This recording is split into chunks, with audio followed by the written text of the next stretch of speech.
Доброго ранку, 9 година, час новин на АТР. Ви дивитеся «Заман». 6 грудня, 1378 день анексії Криму. У студії Скандер Мометов. Табір Міхейла Саакашвілі під Верховною Радою штурмували силовики. Про це повідомили речники колишнього президента Грузії. За їхніми словами, кілька прихильників лідера Руху нових сил травмовані. Правоохоронці нібито намагаються затримати Саакашвілі. На місці працює наша кореспондентка Вікторія Аблязова. Віка, що зараз відбувається у таборі? Розкажи, будь ласка, і чи багато постраждалих? Верховною Радою спокійно, що годину тому люди зносили шини та бруківку.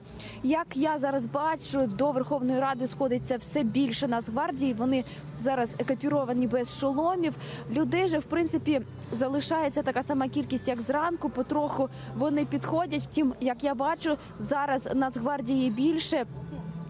З самого ранку, о 6 ранку, розпочався розгін мітингувальників. Атакували зі сторони метро Арсенальна та зі сторони Маріїнського парку.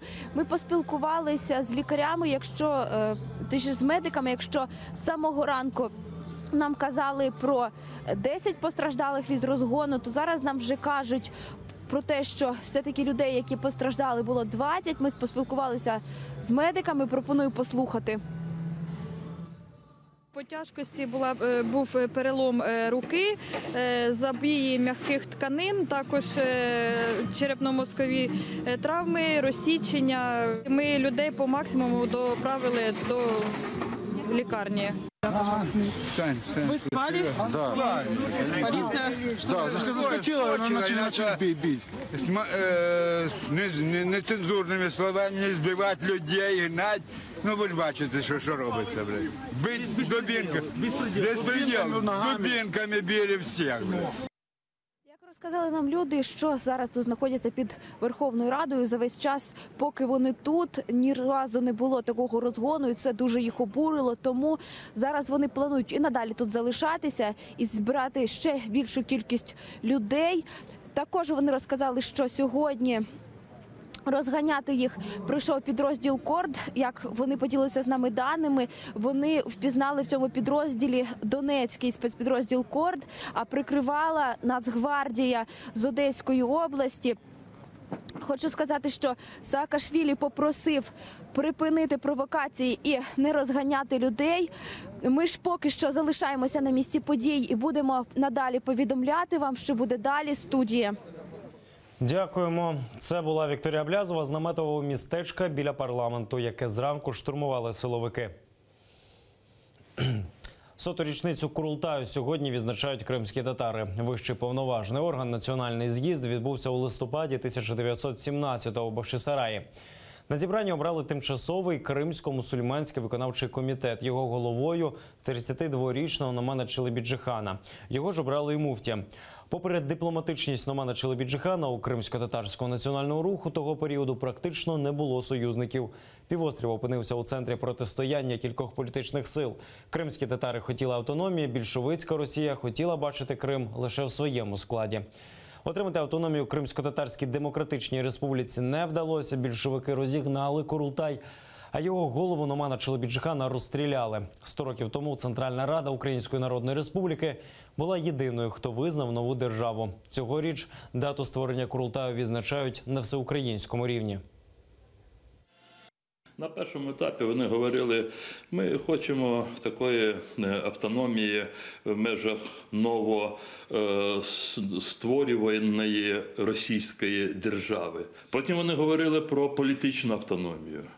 І на третьому етапі, вже ближче до січня 1918 року, коли вони побачили, що жодна політична сила, яка презентує в тій чи іншій мірі російськость, ніхто з них не хоче жодних свобод для кримськотатар.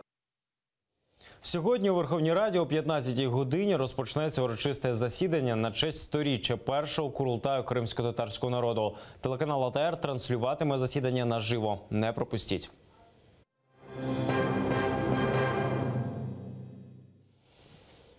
Окупанти нагрянули з обшуком до Фазила Ібраїмова. Шукали заборонену літературу та документи щодо поляни протесту на вулиці Стрілковій.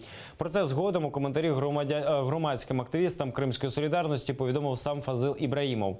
Чоловіка не затримували, він пов'язує прихід силовиків зі своєю громадянською позицією, бо він займається рішеннями земельних питань кримських татар свого мікрорайону.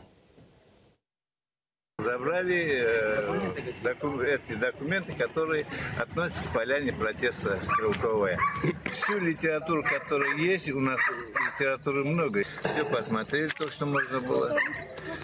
Из исламской литературы ничего запретного не нашли. Апеляцію на арешт Бакіра Дегреманджі та Руслана Трубача слухатимуть сьогодні в окупаційному Верховному суді. Слухання мають розпочатися з хвилини на хвилину. Адвокат Бакіра Дегреманджі повідомив АТР, його клієнт не винен, тому й оскаржуватиме арешт. Он решил давать показания, так как ему скрывать нечего. Он все подробно рассказал, откуда об этой ситуации узнал, об этом долге, каким образом все это происходило. Ничего скрывать не собирался, потому что он считает себя невиновным. Бакіра Дегреманджі, Руслана Трубача, Казіма Аметова та Асана Чапуха затримали 23 листопада у центрі Сімферополя. Чоловіків підозрюють у буцімто вимаганні великої суми грошей у громадянина Туреччини. Той утерся у довіру до ветерана національного руху Вуджія Кашка і вкрав у неї гроші. Чоловіки хотіли допомогти їй повернути гроші Аліє Дегреманджі. Все мужчины, которые согласились пойти на помощь этой бабушке, они преследовали только то, чтобы помочь ей, потому что в эту зиму она осталась без дров, без угля. Невинними вважає себе Руслан Трубач, який також сьогодні оскаржуватиме арешт. Вчора окупаційний суд відмовив в аналогічних клопотаннях Казіму Аметову та Асану Чапуху.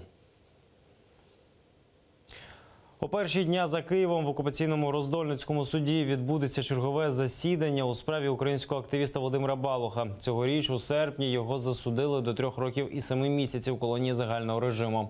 А також наклали штраф 10 неоподаткованих мінімумів. В апеляції вирок Балуху скасували, справу відправили на повторний розгляд. Тиждень тому Володимира Балуха з-під варти випустили під домашній арешт. Володимир Балух це рішення назвав маленькою перемогою, попри те, що проукраїнський активіст не полишає свого будинку, спілкуватися зі свідками, користуватися інтернетом та поштою йому теж заборонено.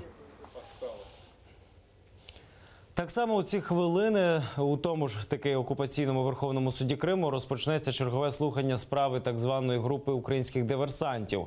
Підсудний Євген Панов. Його російські силовики звинувачують у тероризмі. До Криму він начебто цьогоріч улітку приїхав з метою здійснити теракт. Заслала його буцімто українська розвідка. У Міністерстві оборони ці звинувачення відкинули. Панова тримали в московському Лефортово, після повернули до Криму та судять за тероризм.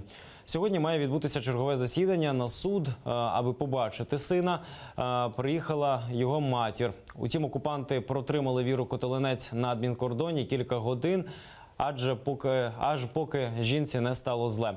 Усі пакунки, що матір везла сину, перевернули догори дригом. Заставили развязать каждый пакетик, а потом прикопались до колбасы, сказали, что в колбасу входит сало нельзя провозить, а в колбасу входит шпик. Это сало, значит это нельзя провозить. Кремль проігнорував запит Ахтема Чийгоза. Заступник голови Меджлісу кримськотатарського народу просив роз'яснити обставини його звільнення з російської в'язниці. Адміністрація Путіна на лист не відповіла. 25 жовтня Ахтема Чийгоза та його соратника Ільмі Умерова раптово звільнили із в'язниці у Криму і передали Туреччині. Тамтешні ЗМІ повідомляли, що Анкара активістів обміняла на 2 російських шпигунів. Однак ніхто такої інформації офіційно не підтверджував. За участь у мітингу на підтримку цілісності України 26 лютого 2014-го Ахтема Чийгоза окупаційна влада засудила на 8 років колонії суворого режиму, потім раптово і без пояснень відпустила. Російський адвокат Марк Фейгін звернувся до європейських лідерів із проханням про захист від переслідувань у власній країні.